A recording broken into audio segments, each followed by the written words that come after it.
ഇത് മാസ് മോട്ടോഴ്സിൽ നിന്നാണ്. ഹീറോൻ്റെ master edge വണ്ടി എൻജിൻ വർക്ക് കംപ്ലീറ്റ് ആയെന്നാണ്. എൻജിൻ വർക്കായിട്ട് ചെയ്താണ് വണ്ടിയാണ് കേട്ടോ. അപ്പോൾ അതിൻ്റെ മാറ്റിയേക്കുന്ന പാർട്സുകൾ എന്ന് പറഞ്ഞാൽ ക്രാങ്ക് ഷാഫ്റ്റ്, അതിൻ്റെ പിസ്റ്റൺ, സിലിണ്ടർ അടക്കം കിറ്റേപ്പാടി മാറ്റിയിട്ടുണ്ട്. അപ്പോൾ ക്രാങ്ക് ഷാഫ്റ്റ്, സിലിണ്ടർ, പിസ്റ്റൺ മാറ്റിയാണ് ഉപയോഗിച്ചാണ്. അതേപോലെ തന്നെ അതിൻ്റെ ഹെഡിനകത്ത് വരുന്ന വാൽവ്, 2 വാൽവ് മാറ്റിയിട്ടുണ്ട്. അതിൻ്റെ ഒരു ഗൈഡും കംപ്ലയിൻ്റ് ഉണ്ടാവും. ആ ഗൈഡും മാറ്റി നമ്മൾ റീസെറ്റ് ചെയ്തിട്ടുണ്ട്. പിന്നെ ബെയറിങ്ങുകൾ, ഗിയർ ബോക്സ് വരുന്ന ബെയറിങ്ങുകൾ മാറ്റിയിട്ടുണ്ട്. Oil seal items, tensioner, head കവറിൻ്റെ ഗ്യാസ്കറ്റ്, ഇൻസുലേറ്ററിൻ്റെ പാക്കിങ്, ഗ്യാസ്കറ്റ് പാക്കിംഗ് ആണ്. പിന്നെ അതേപോലെ തന്നെ ബെൽറ്റൊക്കെ ഓൾറെഡി പൊട്ടിയാണ് ഇരുന്നായിരുന്നത് കേട്ടോ. അപ്പോൾ ഇത്രയും കേസ് മാറ്റി, പാർട്സുകളൊക്കെ മാറ്റിയിട്ടാണ് നമ്മൾ സെറ്റ് ചെയ്തേക്കണേ.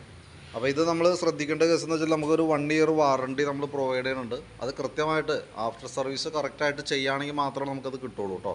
അത് പ്രത്യേകം ശ്രദ്ധിക്കണം. നമ്മളിപ്പോൾ പുതിയ വണ്ടി എടുത്തിട്ട് നമ്മൾ റീ സർവീസ് ചെയ്യാനായിട്ട് വണ്ടി കേട്ടുള്ളൂ. അതായത് ഫസ്റ്റിലത്തെ സർവീസ് ആദ്യത്തെ 1 മാസം അല്ലെങ്കിൽ 1000 കിലോമീറ്റർ കാലാവധി പറയുന്നുണ്ടല്ലോ.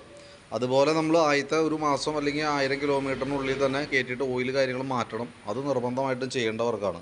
പിന്നെയെന്ന് പറഞ്ഞാൽ നമുക്ക് 3 സർവീസ് വർക്കാണ് വരാം. ഓരോ 4 മാസം കൂടുമ്പോഴാണ്. ഇപ്പോൾ എൻജിൻ വർക്ക് കഴിഞ്ഞ് ഇന്ന് തുടങ്ങി നോക്കുകയാണെങ്കിൽ ഓരോ 4 മാസം കൂടുമ്പോഴാണ് അതിൻ്റെ വാറണ്ടി സർവീസ് വരാം. അത് ജനറലായിട്ടുള്ള സർവീസായിട്ട് നമ്മൾ ചെയ്യണം നിർബന്ധമായിട്ടും.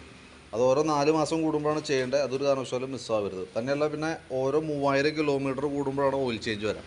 അപ്പോൾ ആദ്യത്തെ ഒരു 1000 കിലോമീറ്റർ കഴിയുമ്പോൾ നമുക്ക് ഓയിൽ മാറണം. അതിന് ശേഷം ഓരോ 3000 കിലോമീറ്റർ കൂടുമ്പോൾ ഓയിൽ മാറ്റിയാൽ മതി. 4 മാസം കൂടുമ്പോൾ ഓയിൽ മാറ്റേണ്ട ആവശ്യമില്ല. ഓയിൽ കിലോമീറ്റർ ആയിട്ടുണ്ടെങ്കിൽ മാറ്റിയാൽ മതി. പക്ഷേ സർവീസ് പീരീഡ് കറക്റ്റായിട്ട് അതിൻ്റെ സർവീസ് കാര്യങ്ങൾ കൃത്യമായിട്ട് നമ്മുടെ ഡാറ്റയിൽ ഉണ്ടെങ്കിലാണ് നമുക്ക് ഓൾറെഡി വാറണ്ടി കിട്ടുള്ളൂ. Already Hero company already warranty തന്നതല്ല, നമ്മൾ സെപ്പറേറ്റ് തന്നെയാണ്. അപ്പോൾ അതുകൊണ്ട് തന്നെ വാറണ്ടിയുമായി ബന്ധപ്പെട്ടുള്ള സർവീസുകൾ കറക്റ്റാണെങ്കിൽ മാത്രമാണ് നമുക്കത് തരാനായിട്ട് പറ്റുള്ളൂ.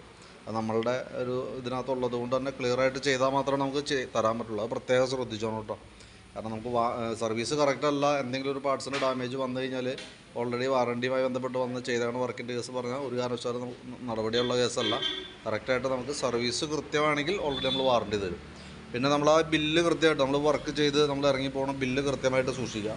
ആ ബില്ലിലുള്ള പാർട്സുകൾ നമ്മൾ മാറ്റിയേക്കണ പാർട്സുകളാണ് വാറണ്ടിയുടെ പരിധിയിൽ വരുന്നത്. അത് പ്രത്യേകം ശ്രദ്ധിച്ചോളണം കേട്ടോ. അതായത് നമ്മൾ ആ ബില്ലിൽ ഉൾപ്പെടുത്തി നമ്മൾ പൈസ കൊടുത്ത് മേടിച്ചേക്കണ പാർട്സുകൾ മാത്രമാണ് വാറണ്ടിയുടെ പരിധിയിൽ വരുന്നത്. ഇനി വേറെ എന്തെങ്കിലും പാർട്സുമായി ബന്ധപ്പെട്ട ഡാമേജ് കൊണ്ടുവന്ന് വേറെ എന്തെങ്കിലും കംപ്ലയിൻറ്റ് വന്നാൽ അത് നമുക്ക് ഇതിനകത്ത് ക്ലെയിം ചെയ്യാനായിട്ട് പറ്റില്ല. ഓൾറെഡി നമ്മൾ ഇപ്പോൾ എടുത്തേക്കണ പാർട്സുകൾ, ബില്ലടിച്ചേക്കണ പാർട്സുകൾ, ആ ബില്ലിനകത്തുള്ള പാർട്സാണ് നമുക്ക് കംപ്ലയിൻറ്റ് വന്നെങ്കിൽ ആ പാർട്സിന് മാത്രമാണ് നമ്മൾ വാറണ്ടി പറയുന്നത് കേട്ടോ. അത് പ്രത്യേകം ശ്രദ്ധിച്ചോളണം. പിന്നെ ഞാൻ അതിൻ്റെ വാറണ്ടിയുടെ ടേംസ് ആൻഡ് കണ്ടീഷൻസ് ഓൾറെഡി ഡിസ്ക്രിപ്ഷനിൽ ഇട്ടേക്കാം. അത് വേറെ ഒന്നുമില്ല, കൃത്യമായിട്ട് നമ്മൾ ഈ പറഞ്ഞ രീതിയിൽ തന്നെ സർവീസ് കാര്യങ്ങൾ കൃത്യമായിട്ട് ചെയ്യുക, ഓയിൽ ചേഞ്ച് കറക്റ്റായിട്ട് ചെയ്യുക. അതാണ് മെയിനായിട്ട് അതിനകത്ത് പറയണുള്ളൂ. അപ്പോൾ ആ വീഡിയോ വേണമെങ്കിൽ സേവ് ചെയ്ത് വെക്കുകയാണെങ്കിൽ കൃത്യമായിട്ട് നമുക്ക് ഡൗട്ട് ഉണ്ടെങ്കിൽ നോക്കാനും പറ്റും കേട്ടോ. അത് പ്രത്യേകം ശ്രദ്ധിച്ചേക്കാം. മാസ്റ്റർ എഡ്ജാണ്. ഓക്കെ, മാസ്റ്റർ എഡ്ജാണ്. വർക്ക് കംപ്ലീറ്റ് ആയിട്ടുണ്ട്. ഇനിയിപ്പോൾ നമുക്ക് അതിൻ്റെ വണ്ടിയിലേക്കൊന്ന് കയറ്റണം, വണ്ടി ടെസ്റ്റ് ഡ്രൈവ് കാര്യങ്ങളൊക്കെ നടത്തണം. നമുക്ക് ശനിയാഴ്ചക്കാണ് പറഞ്ഞാൽ നമുക്ക് നാളെ വൈകിട്ടത്തേക്ക് എടുക്കാവുന്ന രീതിയിലാണ് വണ്ടി സെറ്റ് ചെയ്തുകൊണ്ടിരിക്കുന്നത് കേട്ടോ. വെള്ളിയാഴ്ച വൈകിട്ട് നമുക്ക് എടുക്കാനായിട്ട് പറ്റും. ഓക്കെ, അപ്പോൾ ഞാൻ അതിൻ്റെ ഡീറ്റെയിൽസ്, വണ്ടി വർക്ക് കംപ്ലീറ്റ് ആയി കഴിയുമ്പോൾ അതിൻ്റെ ഡീറ്റെയിൽസ് ഒന്ന് ജസ്റ്റ് ഒന്ന് അപ്ഡേറ്റ് ചെയ്തെന്നുള്ളൂ.